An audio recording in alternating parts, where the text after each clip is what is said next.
Le projet est mis effectivement en œuvre dans 2 provinces, Olomami et Tanganyika, avec une couverture d'environ, en tout cas près de 550 centres de santé qui sont couverts par ce projet-là. Alors, pour permettre la mise en œuvre de ce projet, il y a des outils qui sont mis à la disposition des centres de santé. Les outils que nous avons reçus dans notre aire de santé, nous avons un document d'appui à la microplanification.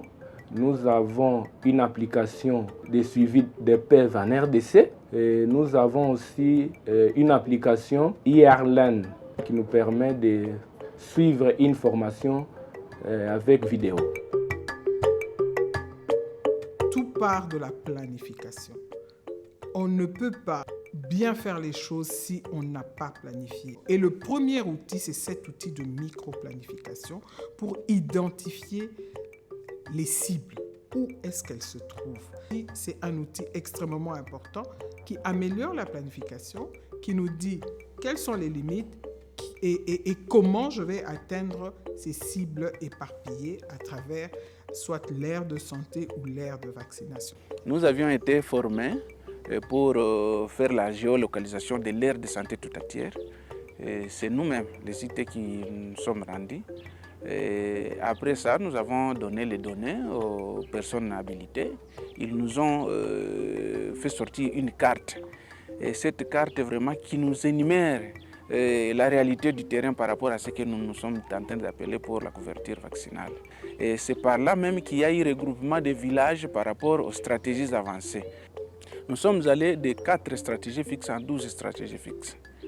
Et en stratégie avancée, nous avons quitté une stratégie en 5 stratégies. Il y a des légendes qui nous aident vraiment à bien comprendre la cartographie. Et là que vous verrez sur ma cartographie, il y a en rouge ici, qui représente les centres de santé Taba-Congo, et en vert, les postes de santé Kateba, comme je vous ai bien dit qu'il y a un poste de santé dans cette aire de santé.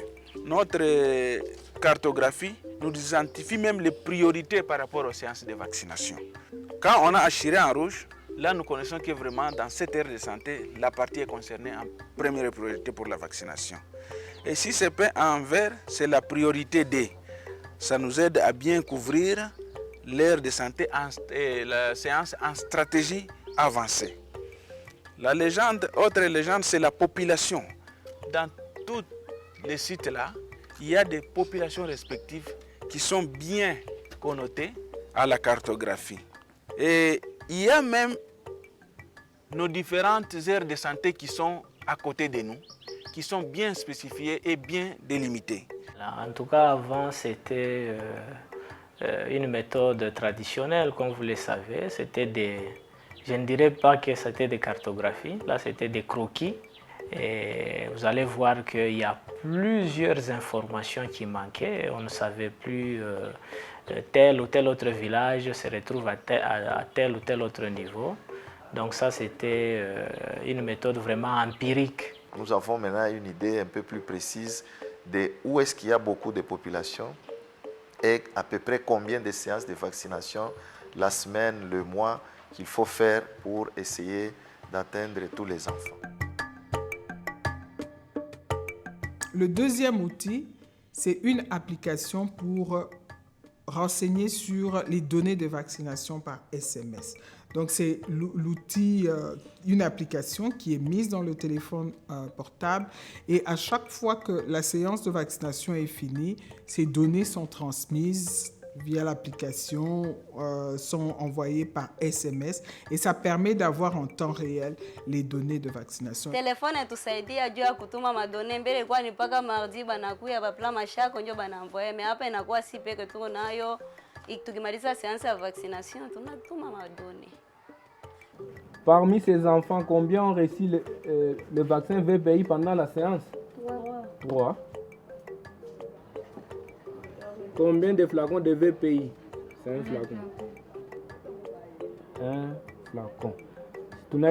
Maintenant ici, tunataka kuituma sasa madone.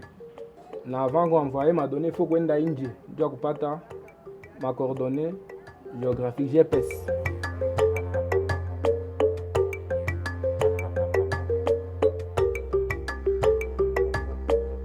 Jadis, ce qu'on faisait, il y avait vraiment des discordances.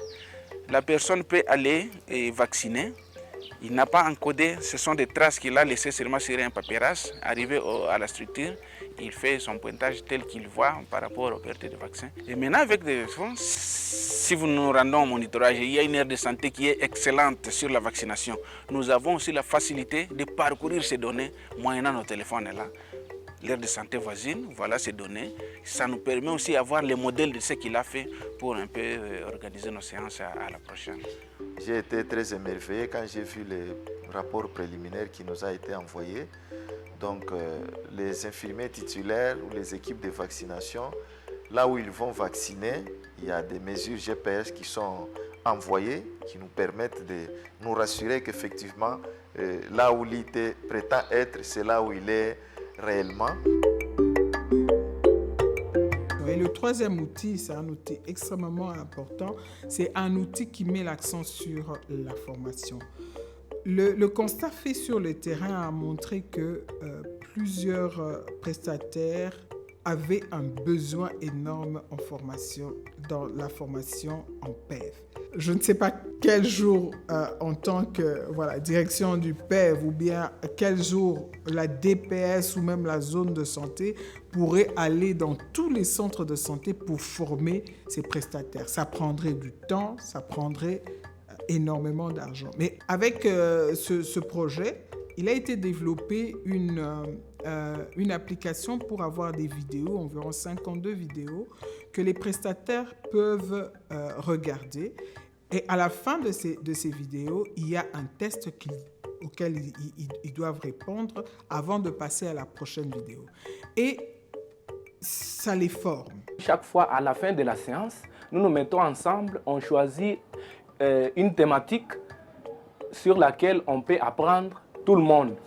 Le taux de couverture représente le pourcentage de votre population cible qui a été vaccinée. Vraiment, je loue vraiment cette application. Parce que ici, la formation, peut-être il faut attendre un mois ou attendre lors d'une supervision. C'est à ce moment-là que vous pouvez avoir une formation formative. Mais ici, nous-mêmes, on n'a pas besoin de quelqu'un de la zone de santé venir pour nous former. Mais nous-mêmes, au niveau de la structure, on peut visualiser une thématique. On suit, et sur base de cette vidéo, on est capacité. Vous savez à présent comment calculer le taux de couverture et le taux d'abandon. Après cette séance-là de la formation, il y a une série de questions. Sur base des questions, maintenant, à ce moment-là, on peut voir maintenant si vraiment, réellement, nous avons compris par rapport à cette thématique. C'est pour ça que vous allez voir à la fin, on donne déjà les scores, les pourcentages. Si vous réalisez moins de 60%, donc vous échouez. Il faut reprendre encore la formation. C'est pour ça que nous nous forçons que nous puissions même réaliser 90 à 100%. C'est ça la logique de cette formation par rapport à la formation vidéo. Ole si banze kutubeba tunaenda fashi fulani batuforme huku centre na bakia inakuwa penalize, mais si benye tunaona que ni formation ishi benye tuko hapa tunaifungula na tunaangalia tunajiformer shi benye, ndio mimi naona kitu kia mzuri kenye kupa. Et pour nous, c'est vraiment un bénéfice énorme par rapport aux prestataires. Donc, nos perspectives, c'est vraiment étendre Mashako à toutes les 26 provinces et étendre le projet de tracking des vaccinateurs au-delà des 2 provinces et des 547 centres de santé qu'il implémente déjà aujourd'hui.